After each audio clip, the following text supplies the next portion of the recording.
Welcome back to episode 2 of our mule taming series, where we take 2 feral mules and teach them the basics of groundwork. Starting off with Miss Brownie. In the last session, we were able to get a halter on Brownie, and so today we're going to get a lead rope on her and start trying to work on the basics of groundwork and some foundations. So right here, you can see that I'm starting to slowly approach her. You might see that I'm doing it with my shoulder to Brownie because I look a little bit less threatening. When you're going up to a feral horse or mule or anything like that, if you go up to them head on, you look bigger, you look less threatening, whereas if you do it sideways and kind of side your way towards them, you look a lot less threatening, and it can help you speed things along. The other thing that you can see is that as soon as Brownie goes to like take a step backwards, I back up with Brownie. I think I briefly mentioned it in the previous video, is that horses and mules have what's called a drive line. So imagine a line from the withers to the shoulder. Anything behind that line, any pressure that you apply is the gas pedal, any pressure you apply from in front of it is the brake pedal. So basically, if she goes to back up, I'm going to follow her just so that I try to cut her off so that she doesn't continue to back up. Here I go again. I'm going to approach her. She lets me pet her shoulder a little bit. Then I'm going to actually grab the leader rope and go to pet her with that leader rope a little bit. And you'll see here in just a moment that she goes to back up a few steps, and so I'm going to retreat. Ultimately, when doing approach and retreat, I don't want her to feel the need to walk away from me. And every time I go to approach her, I want to try and get a little bit further each time, whether that's touching her face, touching her with the leader rope, or even clipping that leader rope on her. You can see here that I go to approach her again. I'm petting her with that leader rope. I go to try and reach up towards the halter, and then she goes to back up a lot, and I don't get the halter or the leader rope attached. So I just back up, I give her some space, and then I'm going to continue trying it again. Speeding things up a little bit for time purposes, you can see right here I'm actually able to get that leader rope attached to the halter. It's not where the leader rope is supposed to be attached. I just attached it to whatever part of the halter that I could get it on, and then I'm going to back up, retreat, so that she knows that she did a good job, and I'm going to try and get her to take a step towards me. You can see that she gives me a small little step. It's not a very big step. I'm going to try and get closer to her again, pet her, and I'm going to try and attach that leader rope in the correct position because right now it's on the chin and I don't really want it right there. After a few minutes, I finally get that leader rope on in the correct position, and then I back up, and you can see that Brownie is actually giving to pressure fairly well. She's following me okay. She is swishing her tail a little bit. Her ears are focused on me, and her head's a little bit high, which are all signs that she's a little concerned about what we're doing. Right there, I went to throw the leader rope over her back, and she flinched. She did it again, and so right now I'm just going to do some mild desensitizing with the leader rope. You can see that she is sidestepping. Again, she's swishing that tail. These are all signs that she's a little bit uncomfortable. She's not like at the point where she's like super over the threshold of exploding and freaking out, but she is giving me some signs that she's a little bit nervous. So I'm going to work a little bit on just petting her, giving her some love, giving her some attention. And my goal today is to kind of just see, if she knows anything else, how she responds to pressure, stimuli, and see if I can get an idea of some of the biggest things we need to focus on, some of the things that she's actually okay with. Very similar to what I did with Blondie with the first session. I was just able to make a lot more progress with Blondie than I was Brownie. So you can see right here, I'm starting to run my hand down her leg. I want to see how she responds to me touching that front leg. Right there, she goes to back up as a way to kind of be like, I don't know if I like you touching my leg. So I'm just going to very slowly keep trying to pet down her leg, and I'm going to try and pet down her leg a little bit further each time that I go, just so that she can kind of start to get used to me touching her leg. I really don't want to push her too much on this right now, because this is still like the first time I've ever actually done anything with her legs. And overall, I mean, she's had a halter and leader rope on in the first 2 days that she's been here compared to having never had one on before. So I definitely want to take things slow. I'm kind of still getting a feel for her, and I don't really know how she's going to react if I push her a little further than I intend to. And so you can see right here, I go to the other side, and I'm going to apply the exact same principle. I'm going to start touching her leg, start rubbing her leg, working my way down it, just so that she can start to get an idea of what it feels like to actually be touched and handled on her legs. It's clear that she's not too comfortable with me touching her legs right now, so I'm going to step away. We're going to work on something else. I'm going to continue seeing how she does while leading, and you can see that she does still actually give to pressure okay. Right here, she starts to like inch her way towards me. I'm going to grab the lunge whip, and I'm going to try and do some desensitizing with the lunge whip just to kind of see how she responds to that lunge whip, if she's afraid of it, if she's going to freak out over it. And overall, it is a tool that we're going to be using a lot during training, and so I'm going to try and get her used to it now. You can see that I'm throwing that lunge whip over her back and taking it off, and over her back and taking it off. And she's really not reacting to it too much. Yes, her ears are back and she's looking at it. Her tail is swishing. But at this point, I feel like it could probably be more of the flies, as she's not giving me many other cues that she's nervous about it. And so she's just letting me do it. I'm trying to throw it on her back legs, on her front legs, just to let her get touched in a variety of different areas with that lunge whip. You can see here that I try to get her to follow me and turn a little bit so that I can try and work on the other side with that lunge whip. And she actually comes to me fairly well. She gives to that pressure and she does follow and lead. So those are all good signs. You can see here yet again, I'm doing the same thing on the other side. I'm just putting it on her back, on her legs, all over the place so that she can start to get used to being touched. After a few more minutes of desensitization with the lunge whip, I decide to go back to working on picking up that one leg.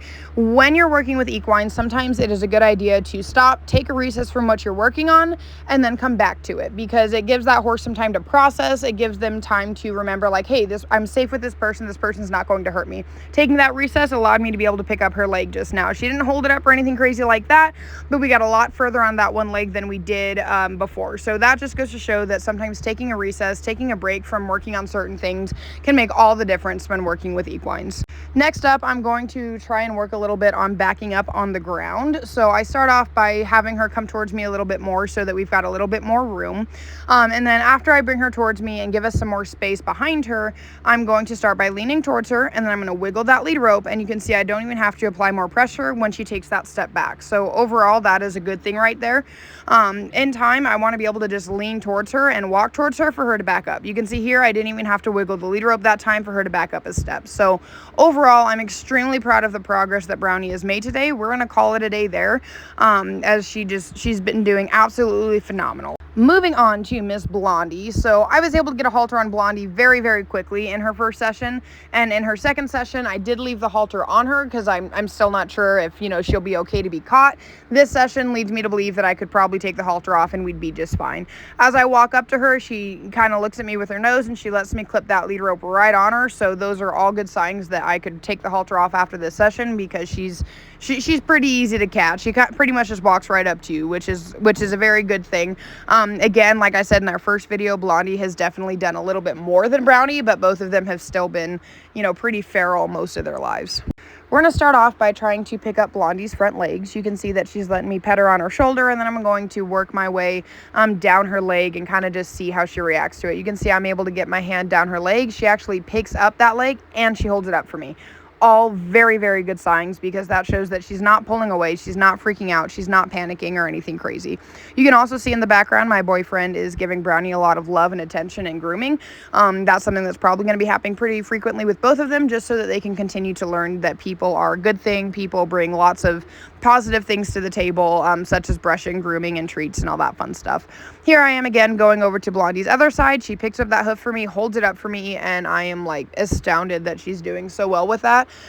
So overall, that goes to show that, yes, she definitely needs work on picking up her fronts and picking up her legs, but overall she's still not bad with it. She lets me pick them up, she lets me hold them, so those are good things. So now I'm going to try and start working my way to her hind legs, and I'm going to see how she reacts to it. One thing with mules is that they are quick and they're accurate, and so I want to be extremely cautious. That's why I'm standing at her shoulder and reaching my body as far over as humanly possible, because mules can cow kick, and if Blondie were to kick me, I want to be out of the range of fire best I can.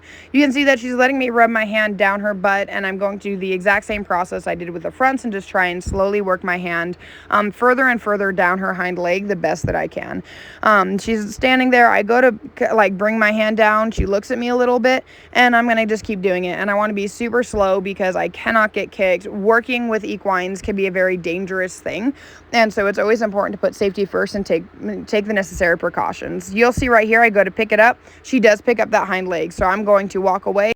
And for some reason, instead of working on the other hind leg, I'm going to grab the lunge whip and work on some desensitizing. I can't exactly remember why I didn't go and try the other hind leg, but it works at this moment, I guess. And so you'll see that I start to desensitize with the lunge whip. She's letting me throw it all over her back, over her hind legs, and she doesn't really seem too concerned about it. I mean, yeah, her ears are back a little bit to the point she's focused, but other than that, she's not swishing her tail. She's not showing any extreme signs of nerves or anything, and she even lets me go to switch sides and continue to do the same thing on the other side.